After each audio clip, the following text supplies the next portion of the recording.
मेरा नाम विपिन सिंह है और मैं ही पीपीगंज का रहने वाला हूँ। यहाँ जो मुद्दा है काली मंदिर का मुद्दा है, ये जरा विस्तार से बताइए।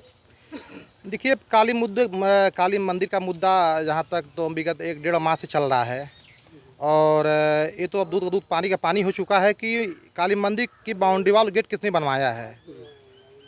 जब हमारे यहाँ पे जो सिलापट लगा ये नगर पंचायत के द्वारा लगवाया गया है। ये तो एक कहावत है ना, सुने होंगे, एक मछली पूरे तालाब को गंदा कर देती है।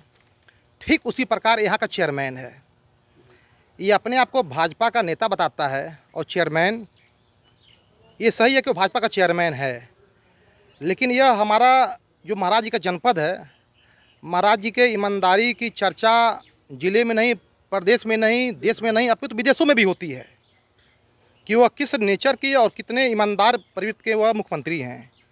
लेकिन उन्हीं के जनपद में यह जो भ्रष्टाचारी चेयरमैन है, यह पूरे पार्टी को बदनाम करके रख दे रहा है। इसके काले कारनामों की चर्चा इतनी लंबी है, उस पर चर्चा किया जाए तो सुबह से शाम हो जाएगी।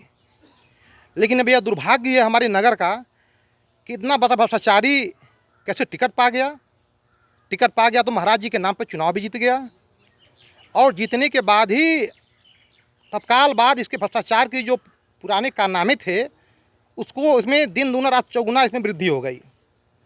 इससे पहले अभी हम बता देंगे कि उसका सिद्धार्थनगर में एमडीएम का राशन 5 ट्रक बेच दिया, जांच हुई, पकड़ा गया, ब्लैक लिस्टेड हुआ, लेकिन किसी तरह उस पर अभी निजात पाया, जवाब देने का मौका मिला है, जवाब दे देगा फिर वो ब्लैक लिस्टेड हो जाएगा।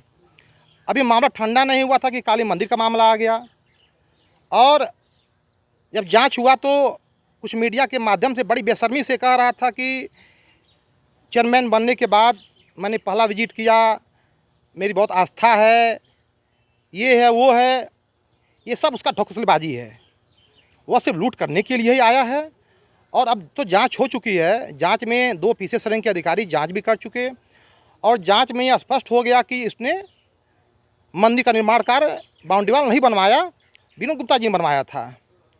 और जांच रिपोर्ट के बाद जिलाधिकारी महोदय ने 1 हफ्ते का नोटिस भी जारी किया है और 1 हफ्ते से ज़्यादा समय बीत चुका है। हम लोग उनसे मिले भी हैं और मिलने के बाद वो बोले कि 2-4 दिन समय हमको और दे दीजिए और जैसे ही हमको चाहे उनकी नोटिस का जवाब आवे न आवे, हम शासन को अवगत करा देंगे कार्रवाई के लिए। इस विषय को लेकर मुख्यमंत्री जी से क्या कहना चाहेंगे? देखिए, मुख्यमंत्री महोदय को बताना क्या है, वह उनके ज़िले की बात है। मैं उनसे 4-5 बार मिल चुका, हालांकि इस संदर्भ में नहीं, इस संदर्भ में एक बार काफ़ी है। जब हमसे मिले एक बार, पहली बार में ही मेरी बातों को सुना और तत्काल डीएम महोदय को निर्देशित किया जांच कराने के लिए। डीएम महोदय के निर्देश पर 2 जांच कमेटी टीम बनी, 2 लोगों की, 2 पीसीएस रैंक के अधिकारी बने। उन्होंने जांच किया, 1 माह के अंदर जांच रिपोर्ट सौंप दी डीएम महोदय को। उस जांच से मालूम हो गया है कि यह पूरा भ्रष्टाचार किया गया है। उस भ्रष्टाचार के अलावा भी अभी इससे सारे भ्रष्टाचार हैं कि 4,85,00,000 का भुगतान अपने रिश्तेदार के खाते में किया। उनके खाते से जैसे खाता भुगतान हुआ फिर वो अपने भाई, भतीजे, सगे साले खाते में ट्रांसफ़र कर दिया। तो महाराज जी से कहना यही है, चूँकि सारे उनको जानकारी में है कि लगभग लाखों की आबादी गोरखपुर जनपद की इसे काले कारनामों को जान चुकी है और यह पार्टी की छवि को बदनाम कर रहा है। ऐसे लोग अगर पार्टी में रहेंगे तो एक कहीं न कहीं इसका गलत संदेश जाएगा। इसलिए हम उनसे निवेदन आग्रह करेंगे। आग्रह क्या करना है कि हमारे वह सब सर्वोच्च नेता हैं, हमारे सब कुछ हैं, गुरु हैं, उनके निर्देश पर हम लोग कुछ भी करने को तैयार रहते हैं। लेकिन वो कार्रवाई कर भी रहे हैं, उनके निर्देश पे जांच भी हुआ, जांच रिपोर्ट भी आ गई।